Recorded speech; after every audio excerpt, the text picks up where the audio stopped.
Hello मित्रों, दोस्तों। ठीक है। तो आज का हमारा जो टॉपिक है वो क्या है? सार्वगुणनखंड और सार्वगुणज, इसके बारे में समझना है कि क्या होता है। ये कोई बहुत बड़ा टॉपिक नहीं है, बहुत छोटा सा है। तो इसको बहुत अच्छे से समझा जा सकता है। पूरा ध्यान से देखिएगा, ठीक है। और हर एक चीज़ को एकदम बढ़िया समझाए हैं, अच्छा से समझाए हैं, अच्छा से एक्सप्लेन करते हैं। तो आप पूरा लास्ट तक वीडियो को देखिए, तब पूरा अच्छी तरह से समझ में आएगा। सबसे पहले यहाँ पे कुछ लिखा है, देखिए। कुछ संख्याओं के युग्मों के गुणनखंडों को देखिए। कुछ संख्या है, उनके गुणनखंड को देखना है। जैसे कि 4 और 18 के गुणनखंड क्या है? तो 4 के गुणनखंड क्या है भाई? 1 है, 2 है, 4 है। हम गुणनखंड पहले बता चुके हैं, क्या होता है गुणनखंड, आपको हम बता चुके हैं। जैसे कि 4 है, इसको कितने कितने कितने लंबाई में बांटा जा सकता है? 4 मान लीजिए कि एक लंबा लाइन है, इसको एक भाग में बांटा जा सकता है। ठीक है, 2 से भी बांटा जा सकता है बराबर बराबर भागों में। 4 से भी बांटा जा सकता है, मतलब एक एक करके बांटिएगा तो 4 बराबर बराबर भाग में बट जाएगा। गुणनखंड इसका मतलब हुआ। ठीक है, कितने खंड में उसको किया जा सकता है, ये सब आप गुणनखंड में आप सीख चुके हैं। तो इसी तरह से 4 के गुणनखंड क्या हो गया? 1, 2 और 4 हो गया। उसी तरह से 18 के गुणनखंड क्या क्या होंगे? 1, 2, 3, 6, 9, 18। ये सब होंगे 18 के गुणनखंड होंगे। अब आपको देखना है कि दोनों संख्याओं में, जैसे 4 का गुणनखंड देखें आप और 18 का गुणनखंड देखें, तो दोनों में एक जैसा कौन कौन है? जैसे कि इसमें भी एक है, इसमें भी एक से गुणनखंड है, एक भी 4 गुणनखंड है, और 18 का भी गुणनखंड एक है। उसी तरह से 2 को देखिए, 2 4 का गुणनखंड भी है और 18 का भी गुणनखंड है, लेकिन 4 किसी का गुणनखंड नहीं है। ठीक है। अब यहाँ से आपको एक चीज़ समझना है कि दोनों संख्याओं 4 और 18 के गुणनखंड 1 और 2 है। ठीक है, दोनों संख्या का गुणनखंड कौन कौन है? 1 और 2 है। अथवा ये 4 और 18 के उभयनिष्ठ या सार्वगुणनखंड हैं, जिसको हम लोग कॉमन फैक्टर बोलता है सीबीएसई बोर्ड वाला। तो अगर आप किसी का भी कॉमन फैक्टर निकालने के लिए बोला जाएगा, या फिर 4 सार्वगुणनखंड उसको बोल सकते हैं हिंदी में, दो संख्याओं का निकालने के लिए बोला जाएगा, तो आप सबसे पहला काम क्या कीजिएगा? सबसे पहला काम आपको करना है कि उसका गुणनखंड लिख लेना है। किसका लिखना है? दोनों संख्याओं का। उसके बाद देखना है कि दोनों में कौन कौन सा संख्या ऐसा है जो दोनों का गुणनखंड है। ठीक है, तो वो देखना है। एक सवाल दिया हुआ है, अभी समझ लेते हैं कैसे करना है यहाँ से। ठीक है, 18 और 20, देखिए यहाँ पे हम बनाते हैं। 18 और 20 है, ठीक है। दोनों का हम लोग को सारा गुणनखंड पता करना है। हम इतना लंबा नहीं लिखने वाले हैं, ठीक है। 18 का सारा गुणनखंड हम पता पहले लिख लेते हैं। तो इस तरह से हमने लिखा है, इसका मतलब आप समझ जाइएगा कि 18 का गुणनखंड यहाँ पे लिखा हुआ है। आप लोग जब भी एग्जाम में लिखिएगा तो इस तरह से लिखना है। 18 गुणनखंड क्या क्या होगा? 1 होगा, 2 होगा, 3 होगा, 4 नहीं होगा, 5 नहीं होगा, 6 होगा, 7 नहीं होगा, 8 नहीं होगा, 9 होगा, फिर 18 होगा। ये हो गया 18 का गुणनखंड। उसी तरह से 20 का गुणनखंड क्या क्या होगा? 20 का गुणनखंड हो जाएगा आपका 1 होगा, 2 होगा, 4 होगा, 5 होगा, 6 नहीं होगा, 7 नहीं, 8 9, 10 होगा, और फिर 20 होगा। ये सारा क्या हो गया? 20 का गुणनखंड हो गया। अब हमको सारा गुणनखंड पता करना है, तो दोनों में कॉमन क्या है? दोनों में सार्वक कौन कौन से हैं? एक दोनों में है, ठीक है। कौन कौन दोनों में आ रहा है? दो भी दोनों में आ रहा है, ठीक है। उसके बाद आगे कौन सा है? आगे कोई नहीं है इसमें। 3 4 6, इसमें 4 5, ये सब नहीं है। तो 18 और 20 का सार्वगुणनखंड क्या होगा? इसका 18 20 का सार्वगुणनखंड होगा 1 और 2 होगा। यहाँ पे हम समझाने के लिए इतना शॉर्ट में लिखे हैं, लेकिन अब जब भी लिखिएगा तो इस तरह से लिखना होगा एग्जाम में, ठीक है। इस तरह से पूरा शब्दों में लिखना पड़ेगा। अब 9 और 15 का देखते हैं। ये तो बन गया, इसका सार्वगुणनखंड क्या होगा? 1, 2 आया, ठीक है। 9 एंड 15 को देखते हैं, इसका सार्वगुणनखंड क्या होगा? तो 9 का गुणनखंड पहले लिख लेते हैं। 1, 3, 6 नहीं होगा, फिर 9 हो जाएगा सीधे। उसी तरह से 15 का देखते हैं। 15 का गुणनखंड क्या क्या होगा? हो जाएगा आपका 1 होगा, 5 होगा, सॉरी 3 भी होगा, ठीक है। 3 भी 15 का गुणनखंड होगा। 1, 3, 5, 15, ठीक है। तो सारा गुणनखंड आपको क्या क्या दिखा? 1 दिखा और 3 दिखा। तो इसका सारा गुणनखंड कौन कौन सा होगा? 1 और 3 हो गया, ठीक है। अभी समझ में आ गया होगा कि सारा गुणनखंड कैसे पता करते हैं।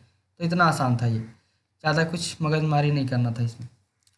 इसी तरह से क्वेश्चन नंबर बी पॉइंट में है कि 4 और 15 के सारा गुणनखंड क्या है? अब पता करके देखिए 4 और 15 का सार्वत्रिक गुणनखंड क्या है। इन दोनों की संख्याओं में केवल एक ही सार्वत्रिक गुणनखंड है। 4 और 15 का अगर सार्वत्रिक गुणनखंड आप पता कीजिएगा, कॉमन फैक्टर निकालिएगा, ठीक है, कॉमन निकालिएगा तो एक निकलेगा आपको। जैसे कि आप देखिए 4 का हम गुणनखंड निकालते हैं तो 1, 2 और 4 आता है। उसी तरह से 15 का गुणनखंड अगर निकालते हैं तो 1, 3, 5 और 15 आता है।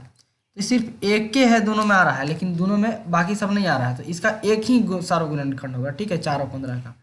उसी तरह से 7 और 16 का भी सार्वत्रिक गुणनखंड कीजिएगा तो एक आएगा।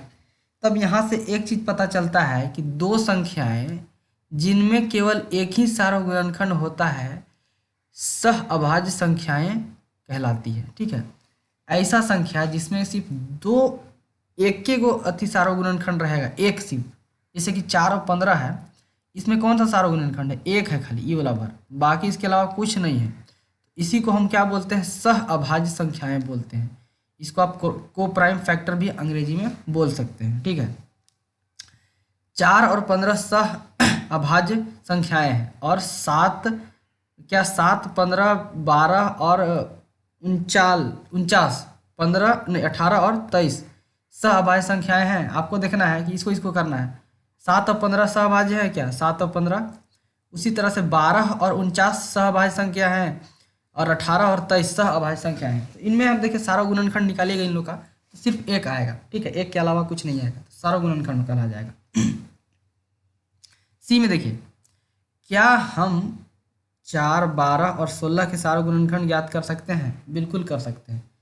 3 संख्या का सारा गुणनखंड, अभी तक हम लोग पढ़ा था कि 2 संख्याओं का सारा गुणनखंड निकाल रहे थे, ठीक है। अभी 3 संख्याओं का सारा गुणनखंड निकालना है, 3 संख्याओं का कॉमन फैक्टर निकालना है।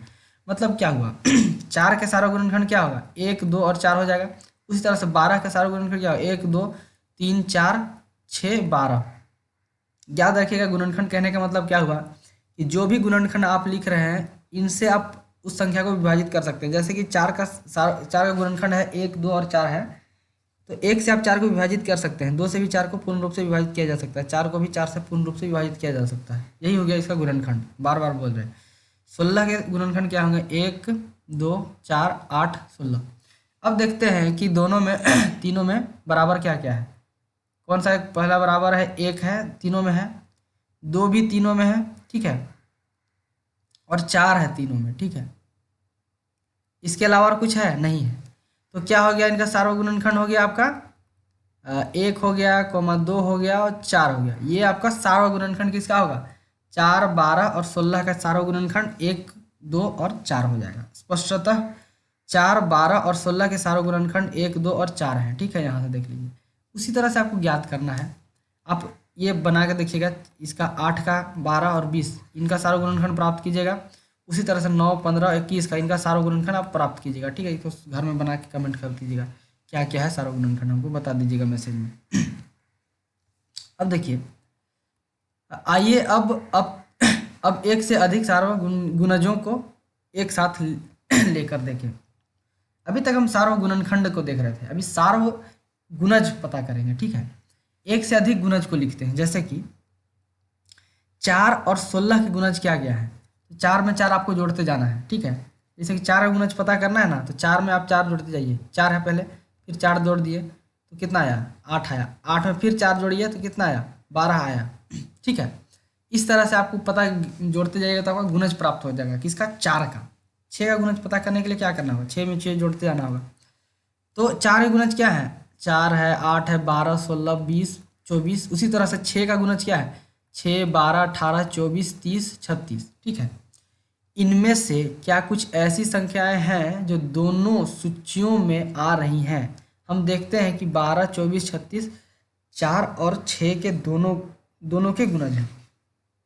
मतलब कहने का मतलब क्या हुआ, अभी इससे पहले गुणनखंड कर रहे थे, अभी गुणज निकाल रहे हैं, काम वही कर रहे हैं। दोनों में हमको देखना है कि दोनों में आ रहा है कि नहीं।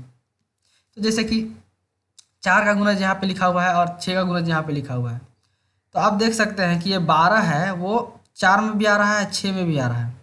उसके बाद अगला वाला क्या चीज़ है, अगला वाला आपका 24 है।